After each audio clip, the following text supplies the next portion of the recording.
It's the 23rd. It's the 23rd of January 2024. I'm Bianca Isherwood, Heritage Party candidate for Milton Ward, and I'm here with Lara Hurley is Heritage Party candidate for Curzon Ward, and we're here to speak to Nicky today. We wanted to assist her with her case. So she's got an ongoing legal case. There's lots of aspects to it that we felt that we should cover as Heritage Party candidates. There's freedom of speech, there's misuse of policy, there's the court system, there's all sorts of factors to why we were interested in this case, because these are all things that we stand against in the Heritage Party. So let's go through from the beginning, Nicky. So Nicky, tell me about what your position was, how long you were there for. I was a teaching assistant. I've been there for 19 years. No troubles, not even a written warning, a verbal warning, nothing. Loved my job. And then it all changed when sECAT took over. Okay. So one day you wrote a Facebook post? Yes. Yes. And could you tell us exactly what the post said? I just put that we had to reapply for our jobs, that I'd been doing the job for 19 years, like to wish me luck, basically. And obviously there was loads of comments from parents stating how bad the schools had got since sECAT had taken over. Somebody asked me to take the children in with me because then the children loved me so much that they'd keep me on. And I made a comment that it, unfortunately, it wasn't about the children anymore. And apparently that was gross misconduct. Okay. So number one, you were only stating fact because you did have to reapply for the job you've had under the new sECAT rules. Yep. Number two, I've had first-hand evidence that the kids did love you because when we first met Nicky in the ironworks in Southend to discuss what had happened, there were some mums of children there that she taught 3 years prior. Yep. So the children there hadn't seen Nicky for 3 years, but they still remembered her. And all the parents are telling me how lovely that you were and how good and how much the kids liked you. So we're not just making that one up. Yeah, of course not.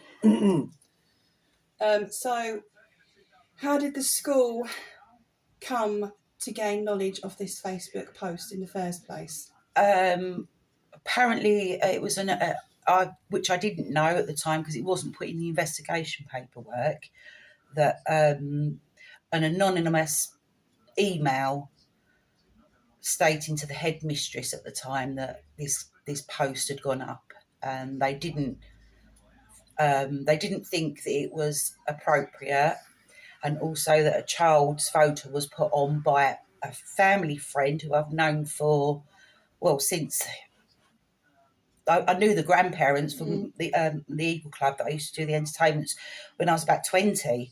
So I've known the family all them years. And they put a photo up of the child to wish me luck. And it was screenshot off of my Facebook and used in the investigation without the parents' knowledge. So we don't know who took the screenshot? No one's owning up to that? No one, and they won't tell me who it was. So after that had happened, and we're claiming it was gross misconduct on the fact of the child's picture? And And what are the grounds? Just you're talking ill about the school. Yeah, I put the school into disrepute. So it's one of those vague policies where they can just pick out things and interpret it as they want to. Yes. Okay. Yes. And what year was this? This was in 2021. 2021. Right. Me and Laura found this. Showed all the cameras. Yeah.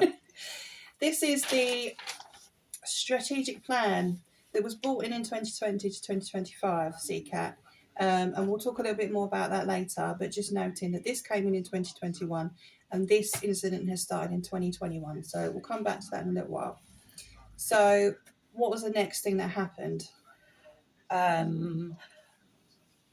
was called in I think that was the Wednesday. I was called in, and I'd been at work for 2 hours. Might I add?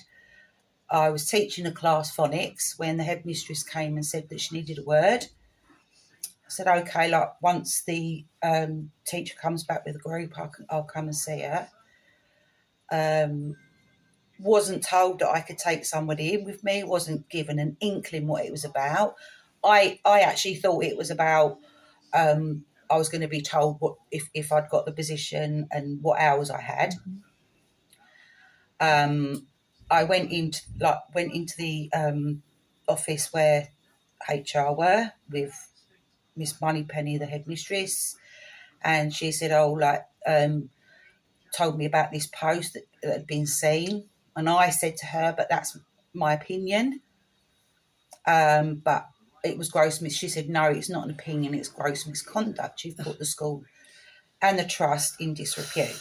But just to reiterate, all you did was state a fact of their own policy.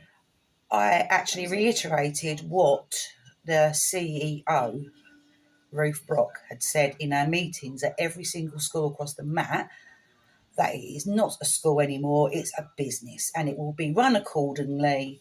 And if none of us want, we either like it or lump it, basically. We're either on the bus or off the bus. Okay. And that is part of the strategic plan, is that these schools, these trust schools, aren't they? Yes. Yeah. Schools under a trust will no longer be run as schools, and they are now working in a business format. So that is correct. Absolute truth. That's not an opinion. It's not an opinion. It says so in their own paperwork, in their own mission statements. Yeah. Yeah. So then what happened after that? She told me, obviously, that I was going to be suspended. I wasn't to talk to anybody about it, not even my own sister who works at the school, who is one of my main supports for my mental health. I wasn't even allowed to go and get my handbag. What? So you treated like a criminal. Yes, and I was escorted out by the headmistress at the back door. Oh, my goodness me. The HR lady went and got my handbag and came back, and then I was escorted out like a criminal, basically. And this is the same school where another member of staff had been known to be involved in a relationship with someone accused of paedophilia or proven of paedophilia. Yes. But that person didn't receive any type of treatment like that. No. Surely you would be okay. So if this person's been known to be in a relationship with a paedophile, what if this person's involved? Wouldn't you want to go for that person's handbag and be like, are you involved in any of these cases? Surely that would be more of a something to escort you off the premises escort the premises with and not let you get to your handbag. That's ridiculous. It's ridiculous. Okay. Totally over the top. So how long treatment. were you on suspension for? I got a letter to say the investigation, I think it was about 2-3 weeks. Or was it the following week? I can't remember. I've got the dates all written down in my bag, sorry. But basically, I had to go to an investigation meeting. There were, obviously, by then I'd contacted my union. I was allocated a representative. Went to this investigation meeting. Was asked what I'd said about what the post and why the picture of the child was on there. Explained all that. They interrogated me of how many friends I had on my Facebook and what email I used to go into my Facebook. And when I told them that I actually use an email that me and my mum share because we use it for our shopping, they wanted to know the ins and outs of why I did that, which I then thought that my union rep would have said that it was irrelevant. None of their business, which is none of their business. And then basically I was told that she said that she had spoken to people with witness statements, which obviously I didn't know who it was at the time, didn't know what they'd written. And they just basically said that they'd be hearing what decision it would either go to a disciplinary or it would be revoked. And then obviously a little while later I got a thing saying that it was going to go to a full disciplinary for gross misconduct. I then received all the investigation paperwork. The email that all this started from wasn't there, which they are supposed to give me everything. Didn't they say it was 10 to 11 people had And written 10 to 11 people were concerned about the post. After myself asking numerous times for some evidence of this, I was told there wasn't, they didn't have to take it down because it was just like on a they'd gone up and said, "Oh, we were concerned about the post." There was no hard evidence, no evidence written whatsoever. complaints. No, okay, none whatsoever, apart from this one email, who was anonymous, and they wouldn't tell me who it was. And like I said, was omitted from all investigation paperwork. I only found out about this email when I got my SARS paperwork. Then obviously I had the statements from people that had put in a statement about me, which happened to be the deputy head of Richmond, who hasn't even got Facebook. Right. So he made a statement on hearsay from his wife. He stated that it was there was like loads of comments, and it was very anti-sECAT, which was not not me. That was what what people parents and people had put about the schools. Well, I just say this on this MAT strategic plan. It does actually say on here that sECAT will actively seek our community's views and needs. And I think if they really was caring about their community's views and needs, they would have spoken to the people in the school and asked why people were unhappy. Instead of trying to shut you down, actually listened to what the parents were saying and bring the community in to get things sorted out, instead of just trying to shut you down for speaking the truth. This has all happened since they'd got the new head mistress in. It also says here, staff and pupil advocates will have a voice and be represented. No. Which there wasn't any at all. We will create a wellbeing charter to be created by both staff and pupils. So it's very big on its wellbeing and the way that people, staff and children will be treated. Yeah, and they're not following that up at all. Have we actually stated in this interview what school it is yet? No. And what school was this? Sorry, it's Richmond Avenue Primary, a nursery. Yeah. Okay. And what was the culture of work like for other people that worked there during this time? Everyone was really unhappy. Yeah. There had been a lot of people that had either been pushed out, basically, left because they couldn't bear it any longer. It was a very, very toxic. It's still a toxic environment even now. Okay. Wasn't a nice place to be, but did the job because we love the children. Okay. Did you? Oh, sorry. No, it's okay. Tell me about the misconduct that you have had within the union. Who was supposed to be there to help you? When I got the disciplinary hearing date, the union, my union rep, was actually on holiday, going to be on holiday. So obviously she said, "Oh, you'll have to ask for another time." So I did that. She just did not support me in anything. I was actually under the mental health team at the time because I was suicidal, everything. It actually devastating. It broke me. I'd never been treated so badly and like a criminal in my life. I've never done anything. I've never been in trouble with the police. Never had even a verbal warning in like 35 years of working for different companies. How did it affect your personal life and relationships? It was awful. I couldn't go out the house. Did you lose friends over this? I've lost friends. Family would want me to do things and I'd agree to go. When it came to it, I couldn't physically go. don't talk to friends so much now. I mean, I was always a happy party girl. I was always out, you know, life and soul of a party, and totally. Just it absolutely broke me. It would break me too. It broke me. Obviously, living close to the school, I couldn't go out because I was so frightened I was going to bump into parents and the children, which did happen.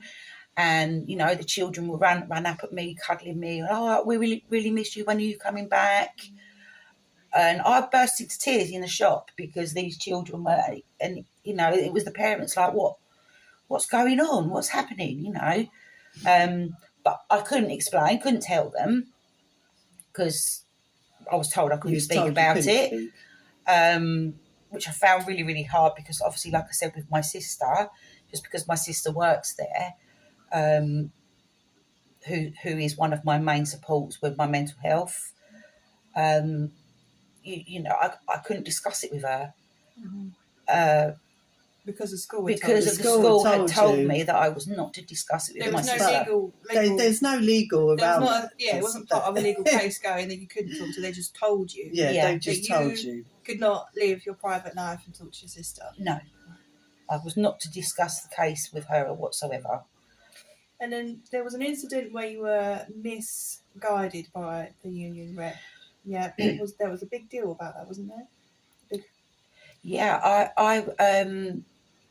I was given this retention specialist through the mental health team, and the union rep was telling me what I needed to do this statement, and I kept asking her, I don't know what you mean by a statement. She would never come down and meet face to face. It was always over email or phone. My mental health, like I said, was really bad. I was put on more medication. I had foggy brain, didn't know whether I was coming or going. I hadn't slept since my dismissal, my suspension, sorry. I hadn't slept. Like I said, I was having counselling with a psychiatric nurse every week. Was explaining this to the union that I couldn't focus and take things in. She just didn't want to help. She was she started getting the ump with me quite a lot. Yeah. So I went to see the retention specialist who helped me to put a statement together. She phoned ACAS because she didn't agree. My doctor signed me off on a certificate, and when I asked the union rep whether I to put it in, she told me, no, don't put it in because you'll antagonise them. Oh. My retention specialist was like, that is not right. No. So she phoned ACAS while I was sitting there, and ACAS then told her no. Under no circumstances should she have told me not to put a certificate in for my mental health. Mm-hmm. And there was a couple of other things that she then mentioned, and ACAS were like, no, this union rep was not doing her job properly. When I spoke and I told the union rep this, she got really funny. And I asked her, because she didn't want to support me, I asked her if I handed my notice in, would I get paid up until the summer holidays? And she said yes. And I said, I don't really know what to write in a resignation letter. So she actually wrote it for me and then sent it to me. But she told me I had to keep that quiet because she shouldn't have done that. Anyway, I then phoned ACAS straight away afterwards. ACAS advised me to get straight back in touch with her. Under no circumstances should I resign. Yeah, I was going to say you shouldn't resign. That's what I did. I tried to get through to her. I emailed, I was phoning, I was texting. She didn't reply to anything. She was due to come to the meeting, to the disciplinary hearing on, I can't remember what date it was now. It's okay, it doesn't matter. But the day, she wouldn't answer.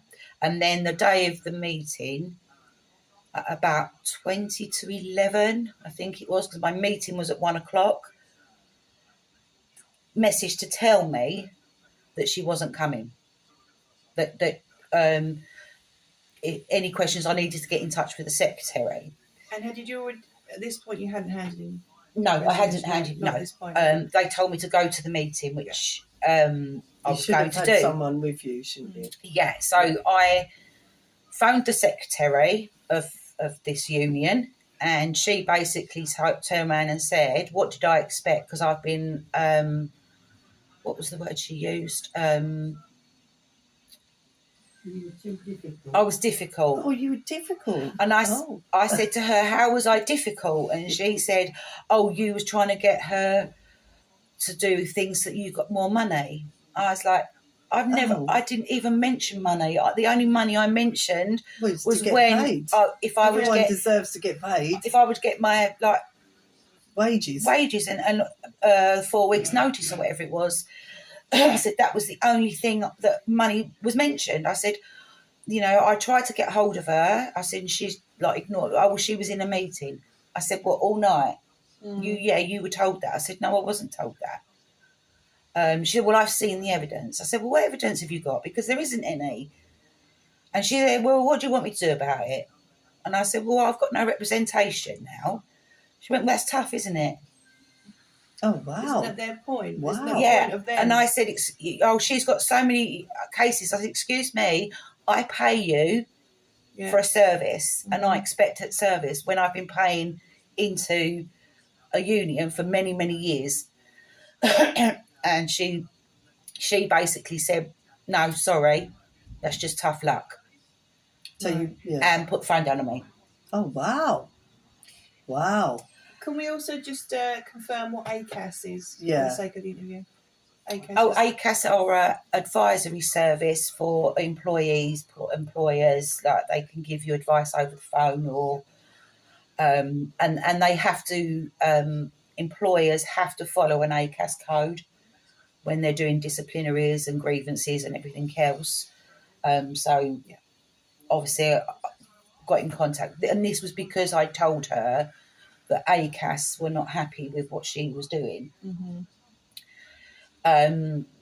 So I then was in a right state because my meeting was at 1 o'clock. I had no representation. So I then got in contact with my retention specialist, and she phoned the school and spoke to Miss Moneypenny, who she shouldn't be speaking to, because Miss Moneypenny should not have had any dealings about the case with anybody, because she was going to be presenting it against. Obviously, Megan Salter had rung ACAS, said they've got to postpone it. They have to postpone the meeting by law. So she then called me, but bearing in mind that Miss Moneypenny didn't return her call for a good half an hour. Right. And then refused blankly to postpone the meeting. So it had already been postponed once, which was when the union rep was on holiday, which was nothing to do with me. That not my fault. And then I emailed in to say that they had to postpone. I asking for postponement due to the union rep not turning up. Didn't get a reply. Didn't say nothing. Obviously, then Megan then phoned again and spoke to somebody else at sECAT, and they said she asked if she could come via video link, and they turned around and told her, "Oh no, that's not possible because we haven't got the facilities." Which she then stated, "You only need a laptop and Wi-Fi." Yeah. Oh no, sorry, you can't, because we haven't got the facilities to do that, which is just a lie, because they were doing everything over the internet. Zoom and is this the meeting where she slams her hands down? No, that was the appeal. That was the appeal hearing. Anyway, by the time that she'd got back to Megan, I mean, my meeting my disciplinary meeting was at 1:00. She then, they all got back to her. Then Megan asked actually if she could come in person because I needed support. Yeah. They then said, "Oh, I'll have to find out if you can come," which actually they didn't need to find out because I could have taken this person. Yeah. They're just blocking everything. And then about, I think it was about 25 to 1, they returned the call to Megan and say, "Oh yes, you can come." But they knew, because Megan had already told them that she didn't drive, so she would have to get a cab. Right. And they reckon if they told her that they would have postponed the meeting for a little while until she got there, which they didn't. By then I was just like, I was having a meltdown, panic attack, everything. I said, I can't go now. And they went ahead with the meeting, the disciplinary, without me there. Which is, that can't be right. Even though I had asked beforehand, because I was being signed off under the mental health and all that. I asked if I could have a postponement until I was stronger. And that was from my mental health nurse had said, "I don't think you're strong enough." And they refused. They just said, didn't take it into consideration at all. No, and what they should have done really, when you read the policy, their policy is they should have then got me occupational health. Yeah. To assess whether I was strong enough to go through with this meeting. They didn't want to do that. They just took it upon themselves to think. I got an email to say that they thought that my mental health would suffer more if it was prolonged. But they have prolonged this whole thing. Yeah, exactly. Which is interesting, actually, them saying that when this has gone on and on and on. I then got the letter the next day, but I already knew that I'd been dismissed because when I went to check my emails, they had taken my emails off from the school. Oh, okay. So I knew then. They'd already made their mind up. Yeah, they'd made their mind up. And I got the letter the next day when I found out that they had sent a copy of it to the union rep without my permission. She wasn't my union rep. I'd cancelled my membership with them the day before, and to Megan Salter, which again didn't get my permission to send to. I mean, I probably would have said to Megan, but they still needed to check with me who got the copies of this letter. But basically, dismissed me, read out my statement, but like with the witness statement, where I was contacted by their witness wanting to come to my house, speak to me, asking if she'd done something wrong, which she obviously knew she had. They didn't, just dismissed it, didn't even mention it. Basically just ignored it. They knew they were going to just get rid of me. This would not have,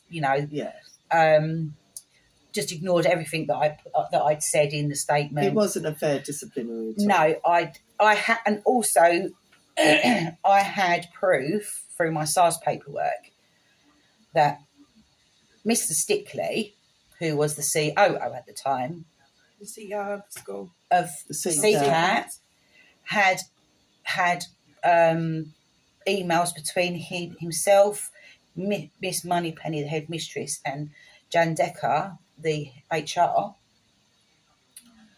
trying to find out who my union were the day before I was suspended because he wanted to talk to them. Right, okay. That's not procedure. No. So they'd been asking people who, I've got like the thing say, because they've scrubbed all the names out, so-and-so, she thinks that she's GMB, so-and-so, I think she's this. Then an email to say, unfortunately, she doesn't pay through her wages, because that would have been the best way to find out, which they're not allowed to do. Yeah. Because it's that's special category data. Who my union rep is. he also had input into the investigation, because I've got emails between him and the HR where she's asking, this is what I've written to the union rep. Do you want to amend? Read through. Do you need to add or amend something?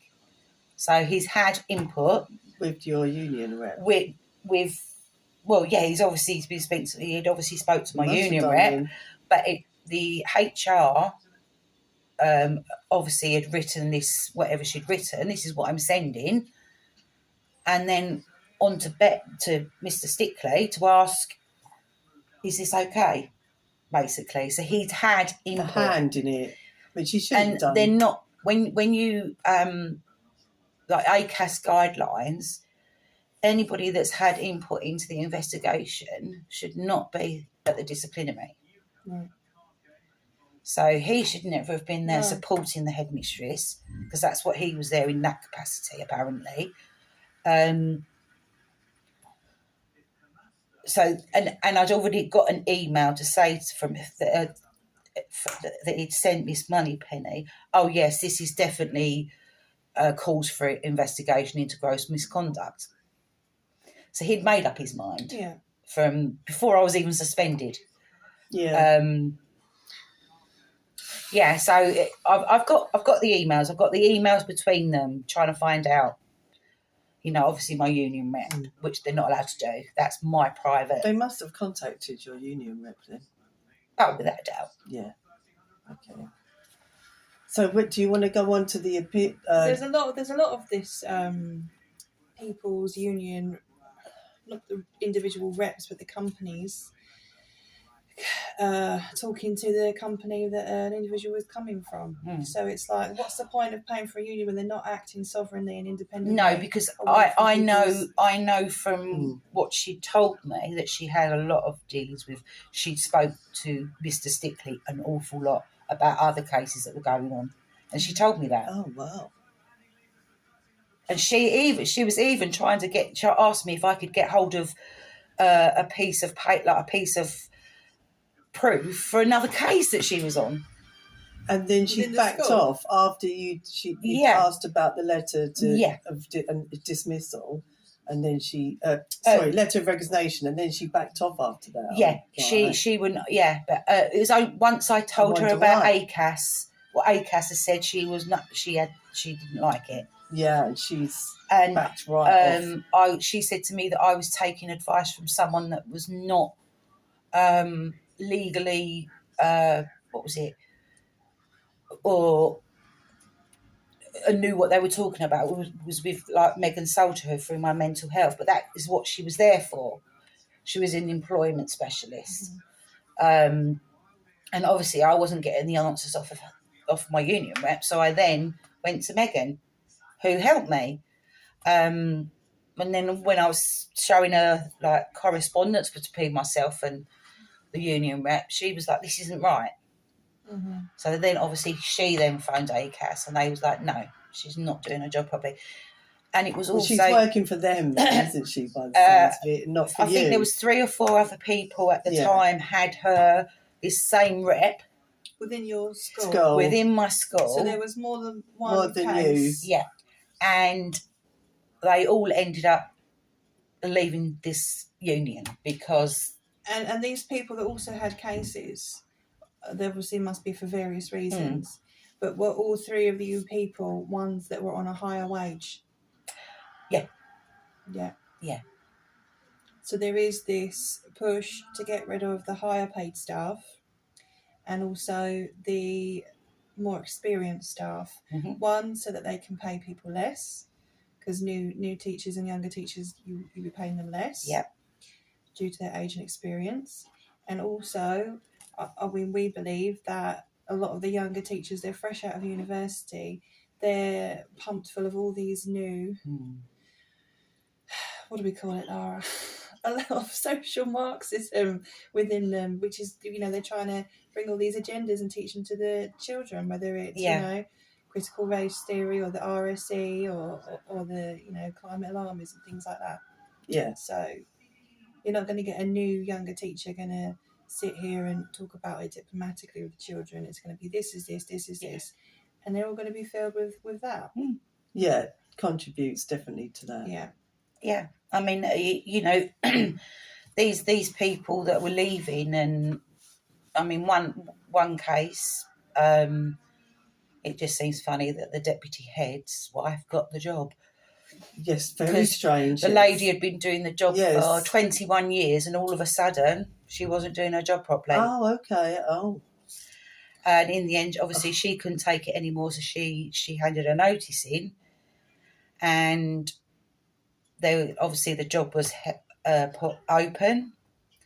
And actually, our ICT teacher went for this job, who helped set up all of the system, didn't get the job. Yeah. Well, of course but not. But the deputy head's wife did. It's very because strange. She was a little favourite. There was an awful lot of favouritism there. Yes, and it is still the same. Not being run. Apparently, it's still the same. And this deputy head's wife obviously was this same person that did a statement against me. Right, yes, of course. And obviously got this job. And it was total. And I know another lady there that obviously she's left now. Her husband even phoned this certain rep and told her where to go because she was useless. Mm. Well, she's not working for the people. She's working on behalf of sECAT, making sure that you guys do not have a fair representation and that your cases are not looked at correctly. Basically, that's what it sounds like to me. I mean, for all, I think 5 cases in total, not one of us got anywhere. No. With this same union. Because and it was used to remove people by the sounds of it. Because they're scared of the COO, Mr. Stickley, and that's what it is. Yeah. And she already told me that he told her that he would lie through his teeth and he would keep lying until people knew, because he knew he'd get away with it. And that's what the rep had told me. Wow. Amazing. Wow. Yeah. Sounds a bit like the post office. Honestly, it was complete and utter shambles. I was so stressed with her, not knowing. But they reckon that they didn't get the email. So how did you end up in the appeal meeting? I put in for an appeal straight away when I got that's when Tony Cox came on board. Because he came round, checked through all my paperwork, and he was like, that's wrong, that's wrong, that's wrong, they can't do that, they can't do that. Like, he listed what they'd put down, what I'd breached, and I hadn't. And just for everyone that's not watching this local to Southend, Tony Cox is Conservative councillor. Yeah, I think for North Shoebury, in my area, yeah. He took it on board and started to help me, represent me. So I put in for this appeal in July of 21. I then received an email from the CEO, Miss Ruth Brock, to say that due to it being coming up to the summer holidays, it won't be dealt with but it will be dealt with beginning of September. And I was still waiting at the end of September that I had to contact them to find out what was happening because I had no date through. She said, then turned around and they will be in touch with you tomorrow. We've had trouble finding a panel. Okay. And they don't have hot summer holidays. They work. So they're there. What could possibly have been the problem, do you think? What they were doing, they knew that I only had a month, 3 months to the day to put in for an appeal. So that took me over. And they did it for exactly the day after my time would have been up. Right. And then I obviously put through for my witnesses and who I wanted them, I wanted the people that made statements against me because I wanted to question all their discrepancies. I wanted the investigating officer there to find out because I don't think when I read up on it, they're supposed to have had some form of training in it, but I know she didn't, because she wasn't even at our school. She was a standing Senko. So I had lots of questions to ask her. She said she couldn't do it that day because it wasn't her working day. The deputy head and another teacher who put in a statement against me said they weren't coming. The other witness, the deputy head's wife, didn't even bother responding.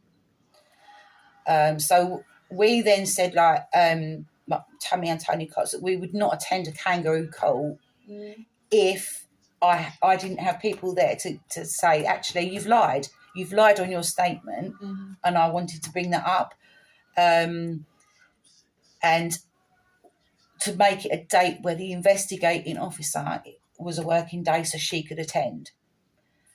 They weren't interested in that. They then did another date, which I had to ask for, asked her to come, and once again, it wasn't her working day. Oh, right. Oh. And then, obviously, on the 15th of October, when the disciplinary the appeal hearing should have been, but we had counsel to say you need to make sure these people were there. Tony Cox's boss, who did, what's his name? David Amos, was murdered. So it was. They then asked me if I wanted to waiver the 15-day notice, because they said it would take me round to the 2nd of November if, and obviously I wanted it done quicker. But even with the 15 days notice, which I said I would waiver, I still had to then contact them. Yeah, follow it up at the end of October to find out where another date was coming. Yeah. They Just then sent through all the way through. They then sent through these 2 dates, which obviously Tony Cox couldn't do because it was a funeral and everything else. Yeah. Explained, obviously, he can't do that because of work commitments and whatever else. Yeah, which is fair enough. We asked for a date after the 10th because they gave me the 2nd and the 9th of November. Tony said the 2nd, hopefully he will take the 2nd because they wouldn't put any other dates through. And he will try and work round.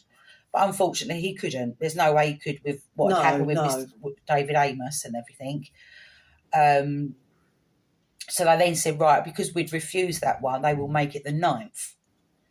So I said, please, could you do any day after the 10th? We can do any day after the 10th. They wouldn't do it. They wouldn't. No.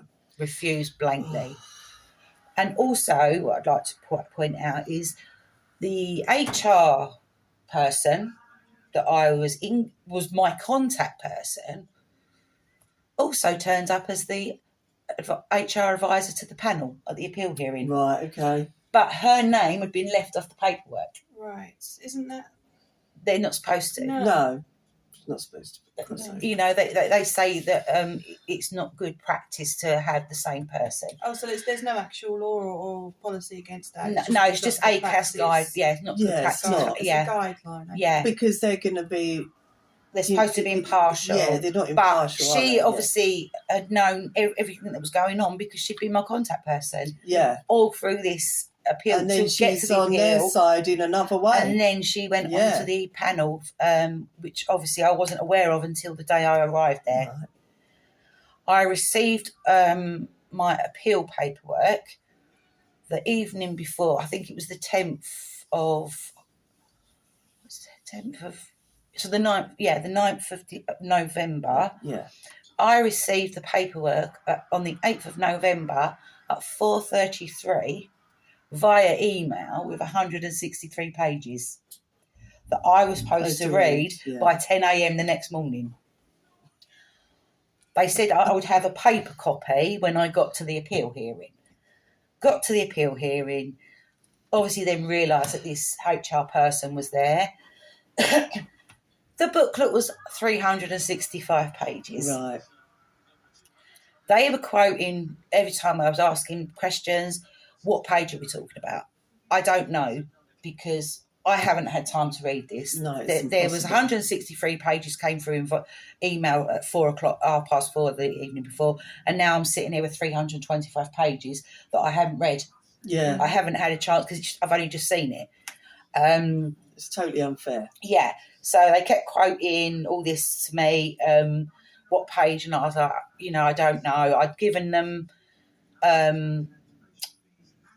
like the statement and everything from the father of this child, that was a picture of the child.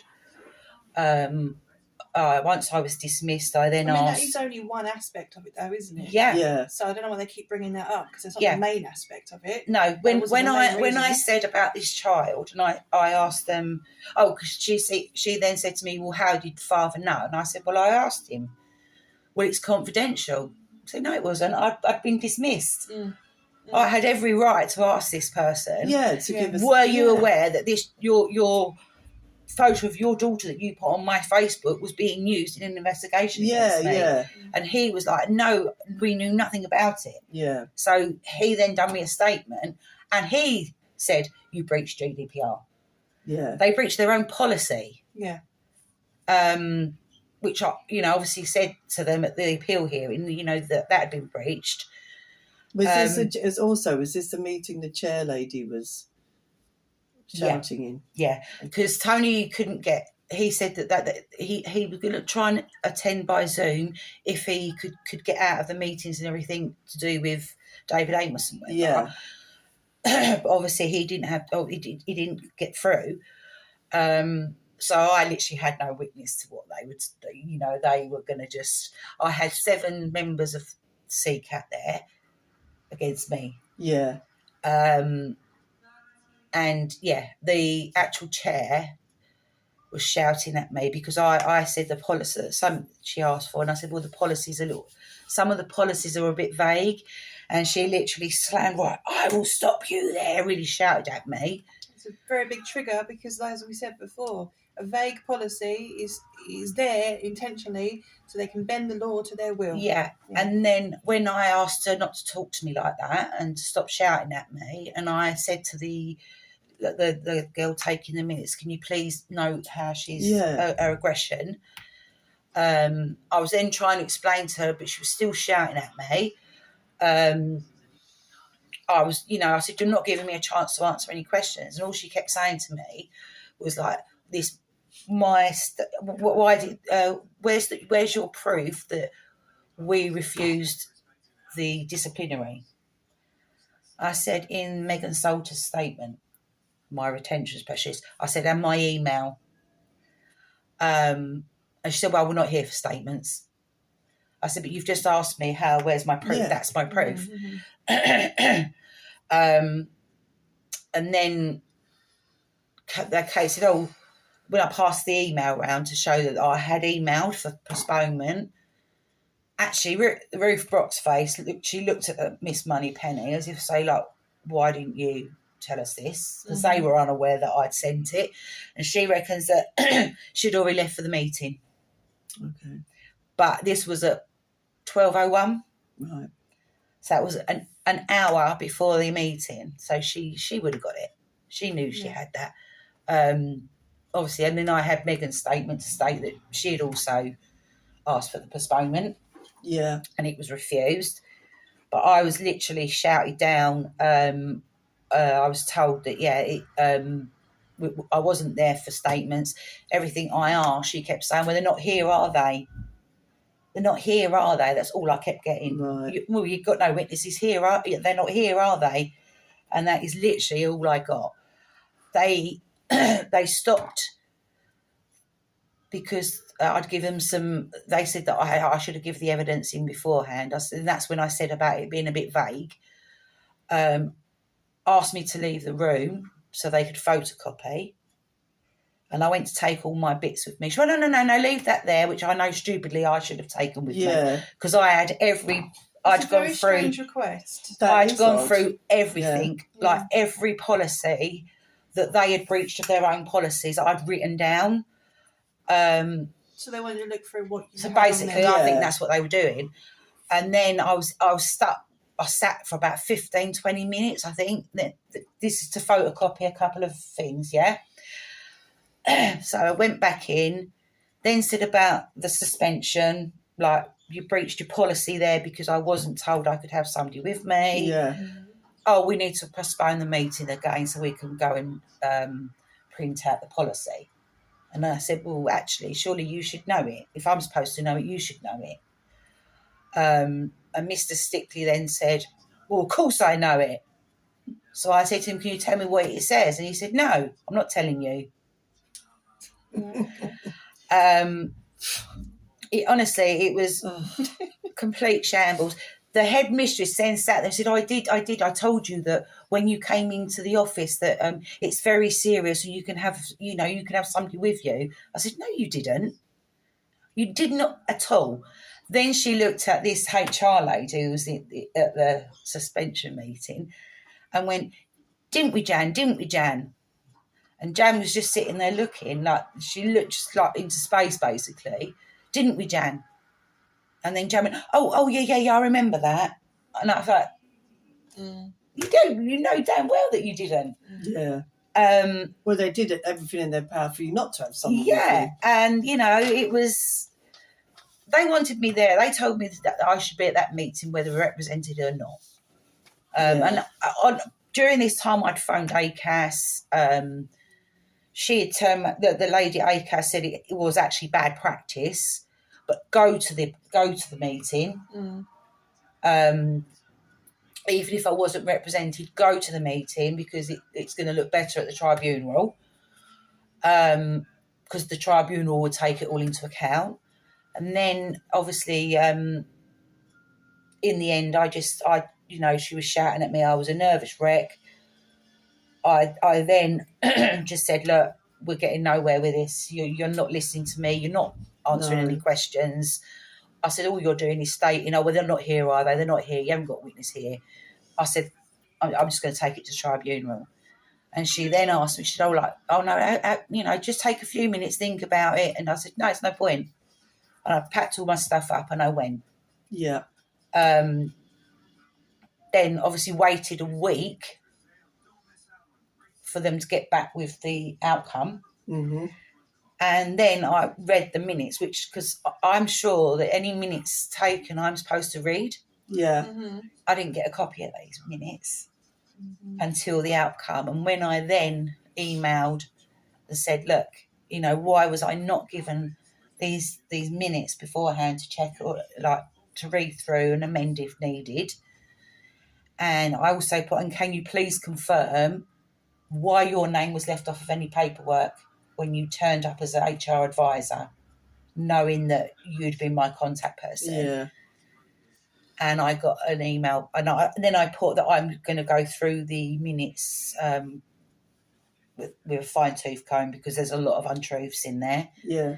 I then got a email back later on that day, which I hadn't seen, saying that basically I've overstepped the mark with them, and they're not discussing it anymore with me. Okay. And I'd already sent through this massive email of all the discrepancies that were on these minutes where they'd lied.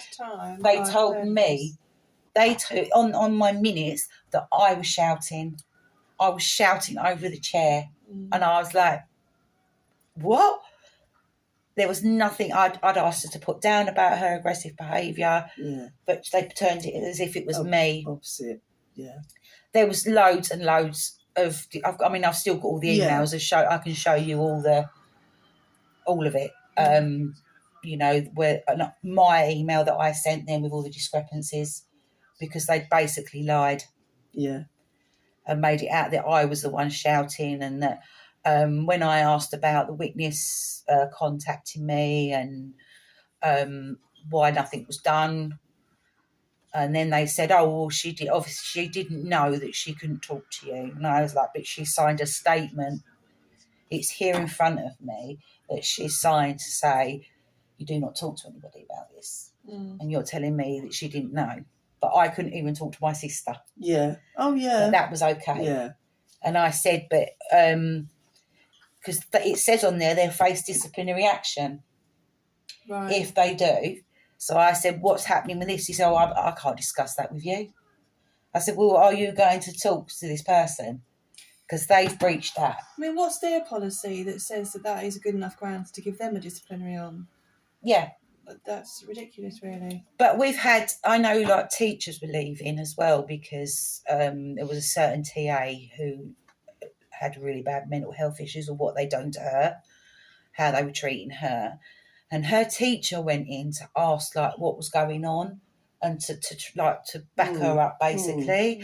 And she was told, certain terms that it had come from Mr. Stickley, that if she carried on, she'd face disciplinary action.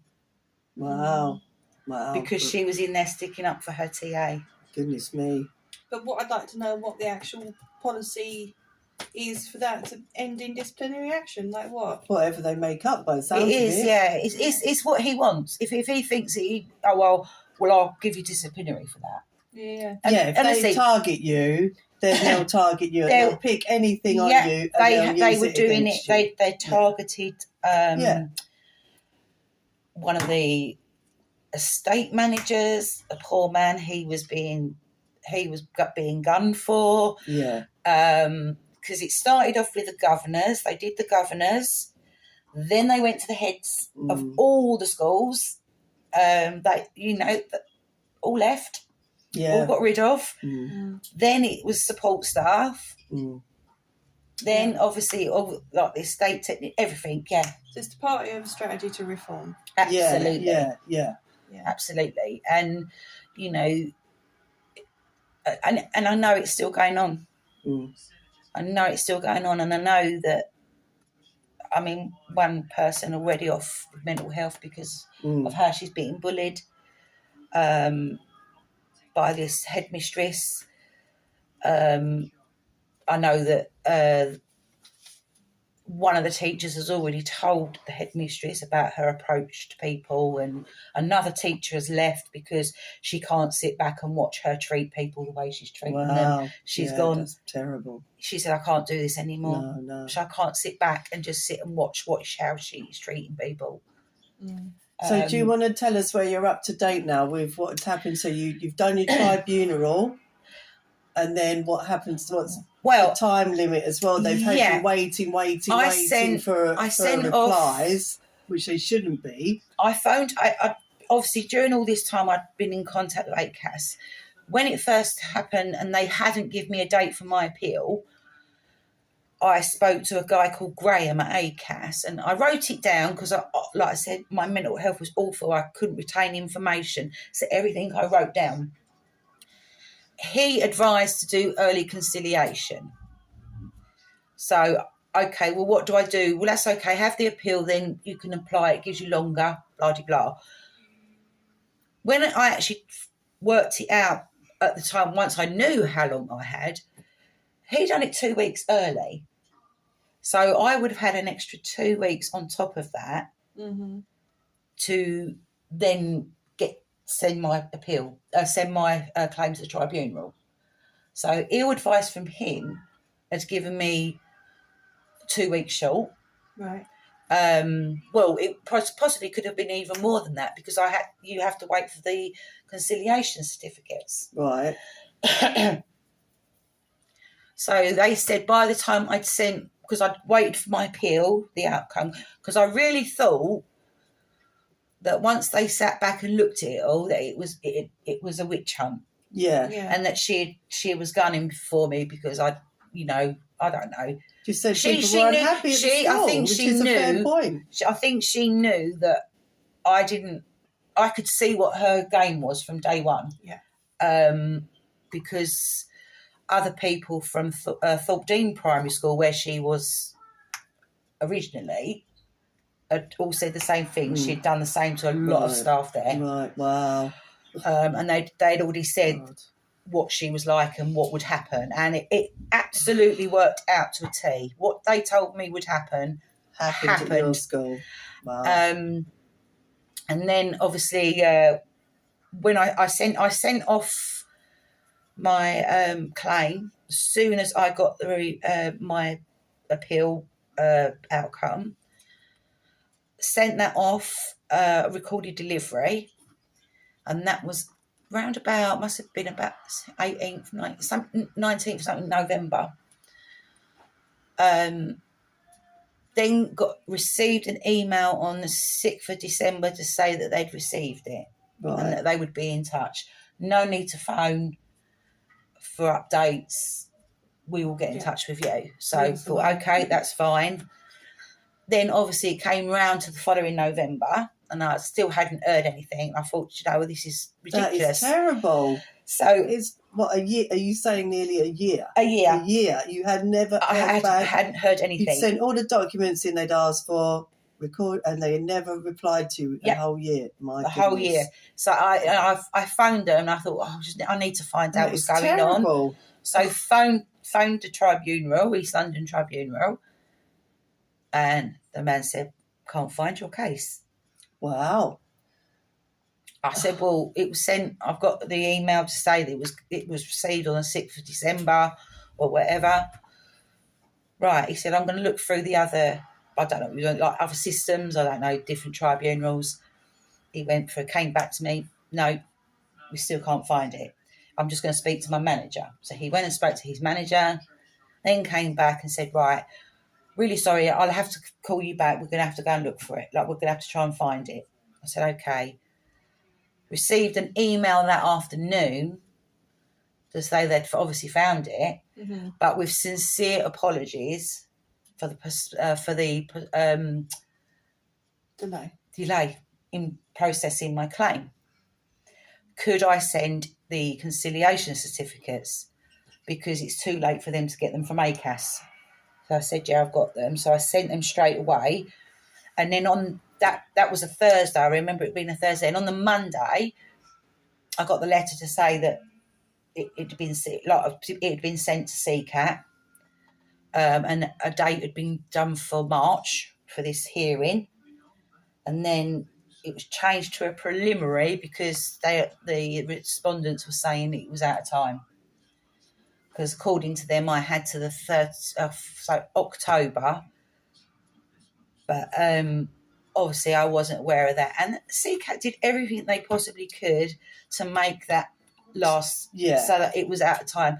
They knew I couldn't afford a solicitor. They knew I didn't have a job. I wasn't getting any income. They, pushed it out so that it was out of time. Which obviously at the time I didn't know that. Then realised, when read it up, it said that, under special circumstances.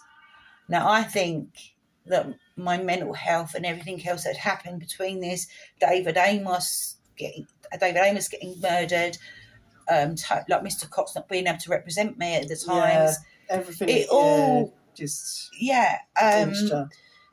and I thought they would be special circumstances. Yeah, say, okay, definitely. We can see that you tried to do this. And you sent the forms in and they've been mislaid, and then we've done... I've got all the paperwork.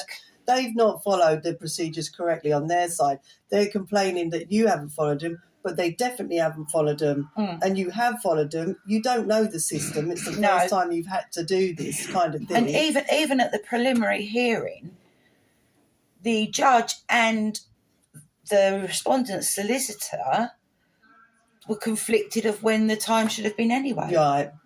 And you've been completely let down on this at all levels. The judge then told the solicitor she needed to go and double check. And she said, oh, no, I'll go with the majority, because we were saying that I still had 2 extra weeks on top of that because of when I should have had early conciliation. Yeah. And not 2 weeks earlier. The solicitor said, no, I'll go with the majority. And the judge said, no, I don't want you to go with the majority. I want you to go and check it. Yeah. So we'll adjourn the meeting while you do that. Came back on, and it turned out, she said, no, it's definitely from the date of the certificates issued, which took it to something in October. So obviously queried that. Well, you're a judge, you're a solicitor, yet you wasn't sure. Yeah, so had how to can relook you things know? up. How can I'm you not know legally when you trained. don't even work in it? Tony Cox is not legally trained. Yeah. How are we supposed to know? Yeah. And they can't make a decision based on that. No. I'm sorry, but they're He also said that it couldn't have taken 3 weeks for that to get there, to get to them. And what? when I put my claim in, they're saying there's no way it would have taken 3 weeks. Well, one, it was COVID. The post gets was horrendous delayed, at that time. Mr. Cox then asked him, well, have you got proof to state that it was received on that day only, or was it received earlier and put in a tray? Yeah. And then just looked out on the 6th of December. He couldn't prove that. I hadn't kept proof of postage because over a year they received it. So I thought, oh, that's okay. I won't need to keep all the... Yeah, so... They got it anyway. I mean, it's ridiculous that they're disputing a number of days, a very short period of time. Saying it was too late and whatever, but, I think the special circumstances... Because not only was I had a breakdown, I was also diagnosed with type 2 diabetes in this time. My blood pressure was absolutely sky high. They couldn't get it down. Then I had to go on 2 different medications to get that level. Also going through the change. I just didn't know whether I was coming and going. And losing your job. Yeah, and terrible. Yeah, and I was heartbroken, absolutely heartbroken. Like not seeing them children every day absolutely killed me. And like I said, I was a recluse really because I felt I couldn't go out in case I bumped into these children and people asking me questions. I was frightened. I thought if I sort of said something, I don't know, because I was treated like a criminal. Yeah. And I had so many people, and then obviously the Evening Echo. Yeah. My niece texted me to tell me I was in the Evening Echo, and I was laughing, thinking, oh, she's seen something, and said, oh, it was like me. When I went on it, she went, no, you're actually named in the Evening Echo. And I didn't know anything about it. That's not good. See, and that was what did it state in the Echo? That my reconsideration had been denied, which I didn't even know.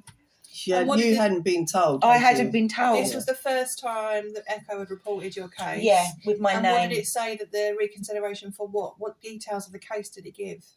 It just said that I'd put a Facebook post up, and I was basically sacked for that.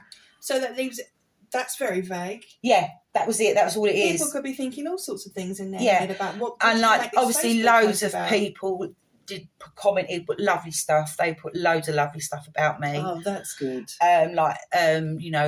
What a loss to the school I was, and things like. You had the odd ones were like, oh, she must have done something really bad. Exactly, this is what I'm saying. And then my friends, the people put, actually no, she didn't. All she said was it wasn't about the children anymore. Yeah, that is actually the truth. Yeah. Yeah. Was this printed in the Evening Echo or just on the website? I don't know if it was in paper form. But if you was a member of the public consuming this in print, you haven't got everyone's comments underneath it. So it's got to be. I would think, oh, what did she put? Was she a paedophile? So that's defamation of character to write things like that. Yeah. And the Evening Echo is getting really bad about, as we spoke about earlier off camera, now putting people in the Echo for driving tickets. It says their name, their address, their age, how much they were driving for. No, terrible. What day they went to court and how much they had to pay. All of that to me. What's that got to do with people? It's breaching your privacy. Because when obviously then I got straight on the phone to Tony Cox, and he was like, they had contacted him and to get my number, and he said no, because she is not in a good place. No, mentally. Should not be writing anything. And then the next thing I knew was I was in it again, where they put in there again about. Oh no! The first one was about the appeal being. It was struck out because I'd put it in too late, and then the second time it was in the Evening Echo was because the reconsideration had been denied, which I wasn't aware of because I hadn't been told. No. And and then people were like, why do you keep putting her name and everything in the paper? Don't you think she's been through enough? And Yeah, so That's not good. I then got onto that because that's the one you commented on, and I said, right, I will tell you the truth of why. Get in contact with me. And this Sophie England, whatever her name is, contacted me and then said, like, would you do an interview like over the phone? I said, yeah. And then that was it. And they didn't put that in? Didn't put nothing in. I told them exactly what I wrote. Yeah. I'd sent a comment in about, I think I sent the comment in that was put on there about it not being about the children. Told them, like, you know, that the favouritism going on at the school and the toxic environment. Like the deputy head and his wife on the same, because if you look through all these ones that have gone on to a thing, it was them two that were on everybody's statements. Right. The deputy head and his wife. And I, you know, and then they didn't bother contacting me. I emailed her on a few occasions, could you please tell me why you've not printed it, and didn't even bother getting back to me. Right. Well, we can tag them in this interview. Yeah. See what they come up with, you know. You know, and I was like, I want my side to go across. Yeah. You've made it look bad for me by made a Facebook comment.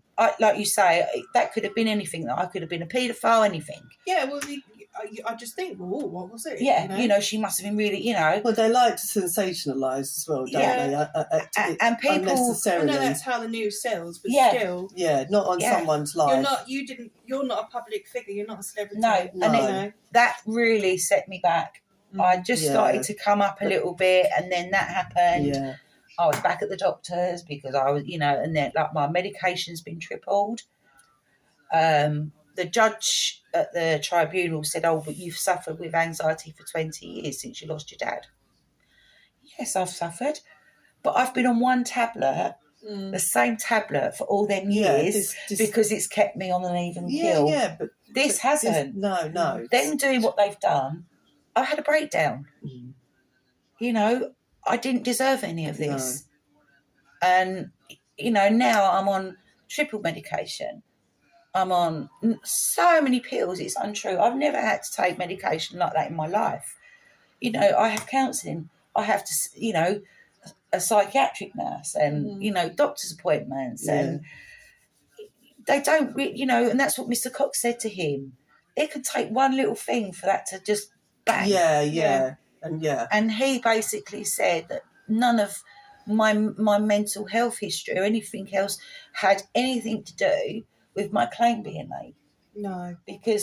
And I'm saying that, well, actually it was, because I wasn't focusing. And you don't understand. It's a very complicated system. I'm sorry. Even if you're in a good state of mind, have you never been through that before? You've lost your job, been sacked, and then had to deal with all money of that. Coming in. How are you supposed to know the dates? And this is so complex. Yeah. And they haven't upheld their end of the bargain by coming back to you with their dates, and they lost your documents. And who's going to hold them to account then? Because they have not done the right thing by this case at all. Because I've also, when I appealed about this, the reconsideration, and that got denied, I could then appeal again. So I sent the paperwork in. And then that I had 42 days to do this appeal. So I literally got it in quite quickly. Done it all, got it in. My niece helped me because I am useless on computers. I've only got a phone. I haven't got a laptop or anything. So my niece helped me. We ticked off everything that we needed to do, like to put onto this thing. Sent it off. Checked to make sure everything was there. Sent it off. And then 10 weeks it took the tribunal to get back to me to tell me that one form was missing. 10 weeks. So literally... Who's the one not doing their... Who's the one who's incompetent here?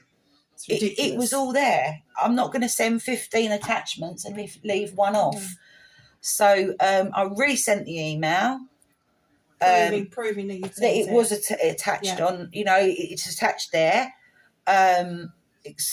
Put an explanation. I don't know why that's happened. Yeah. You know, it's clear that I've sent in 15 attachments. I'm not going to forget one. And then obviously, because they class it as 38 days late. So I've now had to put in for another appeal for extension of time on the judge's order, because he said that basically it's out of date, it's out of time. Yeah, it took them 10 weeks to tell me say there's a piece there of was paper missing. one But form. that's okay. It's okay on their end to take as long as they like and miss forms off. Yeah. But you do one form off, and that's their job. They do it all the time. Yeah. Then they're saying... And are you allowed to, or are you comfortable talking about, or do you know any other information about the other cases that were going on or are going on in the school? I know, like, obviously, lady that one left, and she, bless her heart, she tried to take her own life in the summer holidays that they got rid of her. Due to bullying? What they did to her. She suffered, yes, she did suffer with mental health, but they used to say to her, calm down, have you taken your medication? How bad is that? I would be like, don't you dare. But That's patronising. yeah, she ended up, bless her, she was in hospital for a few months because of it. It triggered it all, how they treated her, because they made her redundant.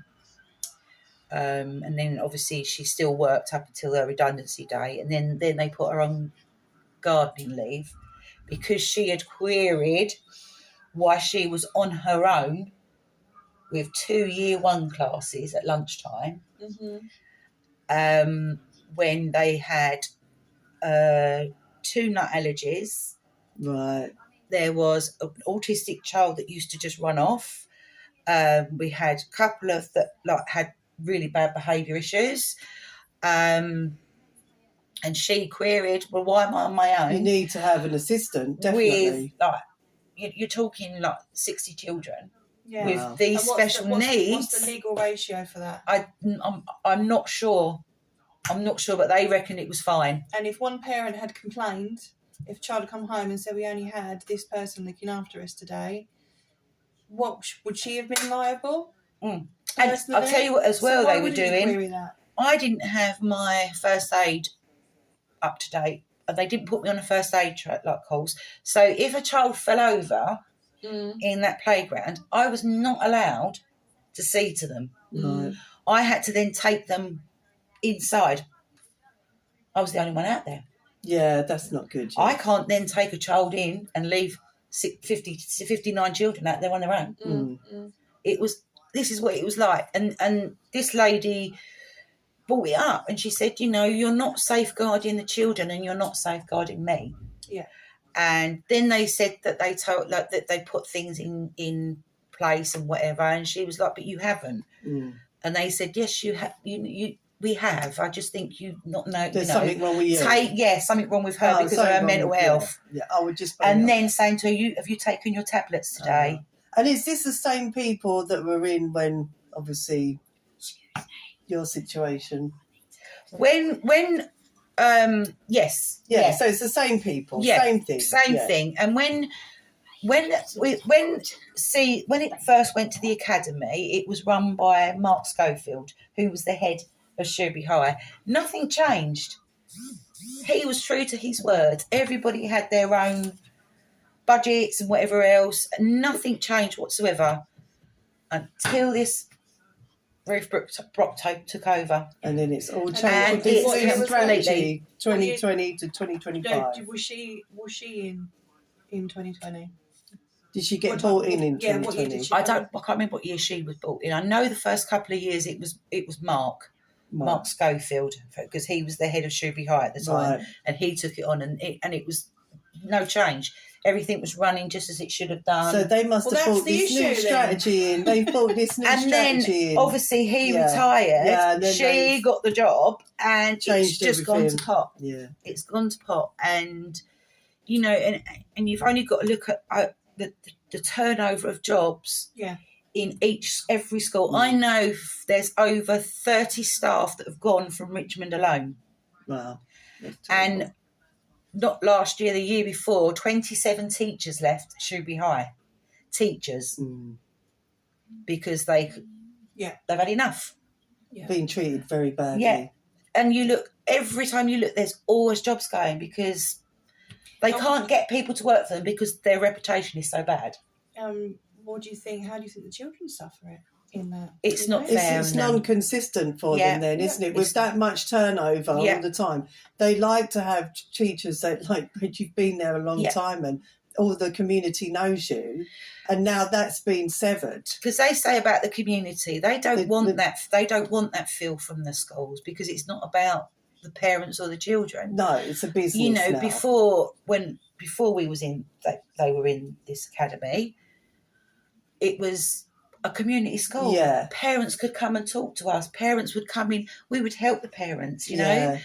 And It's all been it's stopped. It's Yeah. all been stopped. And, you know, and I see parents all the time. They go, oh, like, what has gone on? You know, what's going on? And I say to them all the time, you need to complain. Yeah. You, as parents, now need to put in to the education, say, look, this is what's happening. What is happening? This strategic plan is not working. It's not I know one of the Well, it's not working strategic for the, business of the children. not Yeah. for the kids or the Teachers. teachers, No. but for the business side, the stakeholders. I mean, you've had qualified, like, you know, these teachers that have left, that have been at the school for like 20 years plus, Yeah, can't stand it, and it's terrible. they've had to leave that job because they cannot do it anymore. Yeah, They can't sit back and watch how it's being destroyed. it's being destroyed and how this new headmistress is treating the staff. It's appalling. It's not just the inconsistency for the children, it's also how well can a teacher know a child? It takes time to get to know that many different pupils. Yeah. I mean, I know in school you have to teach one curriculum in one way anyway, but, you know, the teacher needs to know that child's a little bit like this. Yeah. this Yeah, one the struggles a little bit like that. personalities and their You're not going to backgrounds. get to know that Yeah, without this amount of turnover. with not a big at all. turnover of No. staff, and And that does destroy the community. And it is so sad because it was one of the best schools around. Mm. And I mean, you've only got to look at Paul's Green. That school has never got anything less than outstanding. That's what I was going to ask. When was the last time that this school had an Ofsted? Well, they had a inspection? mini one, I think not last year, year before. And how A did that mini come one. out? Apparently they got good. Okay. But they need to go in when they're not told they're going in Yeah. to see exactly what is happening. Mm. Because, yeah, they get told a few days, but they prepare everything. I wonder if the Ofsted have had any rewrites in their grading of schools. Well, I wonder if this is what Ofsted are now rating on. How well is this working? Yeah. Rather than whatever their other Yeah, system I was. know that obviously they asked staff, and staff were honest and said it's not a nice place. You know, Right. like the old school ones, it's not a nice place to be. You know that when we went for this structure, and I put in for an HLTA. Now I'm pretty certain that I am qualified because I've been teaching classes for a long time. Yeah. And my old headmistress said I'm definitely qualified. I definitely went on the thing because I've done so many courses I can't remember what they were. And I didn't get this HLTA job because I wasn't qualified. Oh. Now at the top it says what your qualifications need. Yeah, okay. That was, I think 6, 7, 8 staff went for it as well.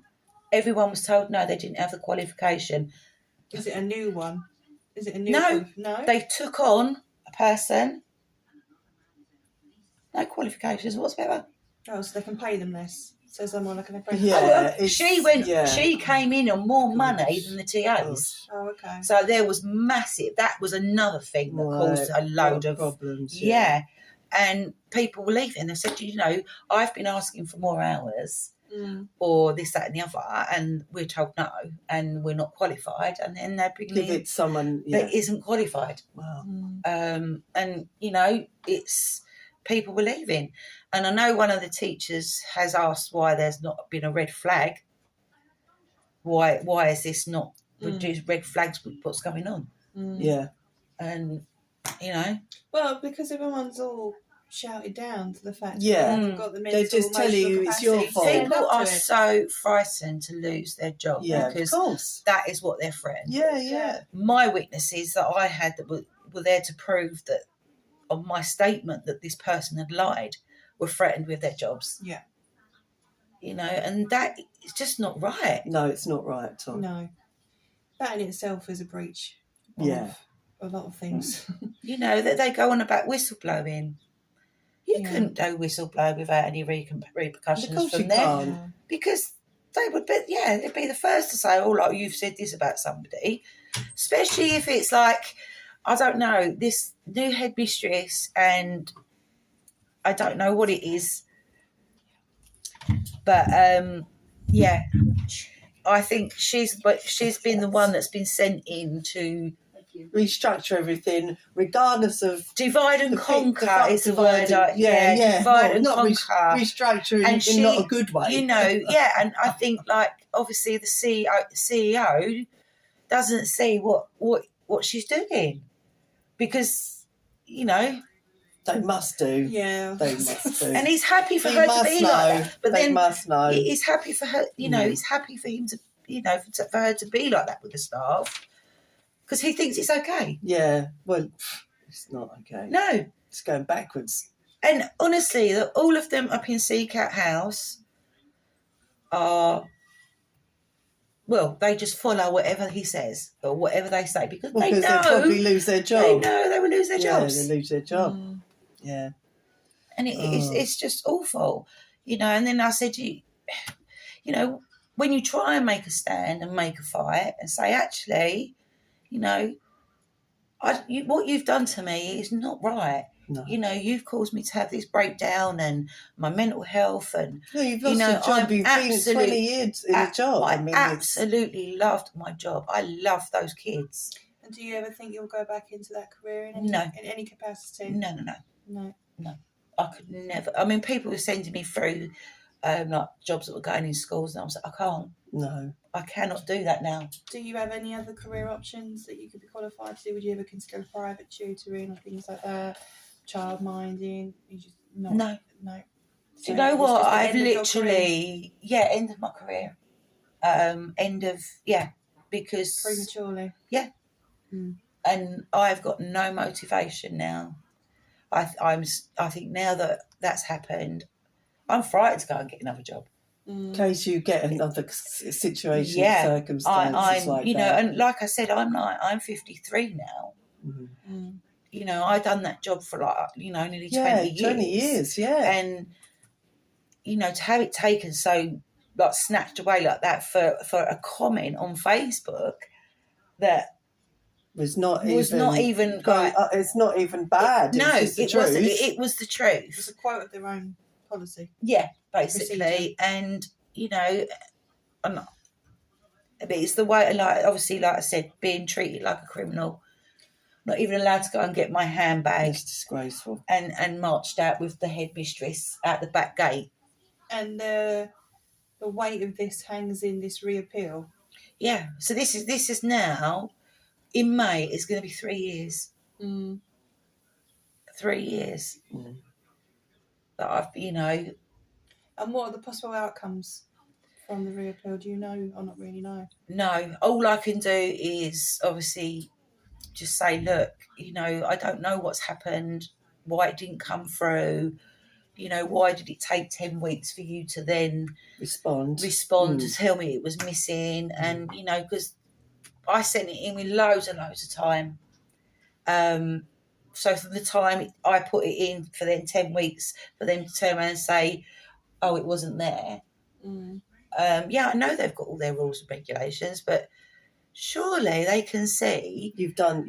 I've done everything I possibly could, and that's what I said to them. Even to the claim, when I first put my claim in to the tribunal, I did everything possible to get that claim in as quick as I could, because, you know, I was waiting on appeal. I'd gone by what ACAS has said.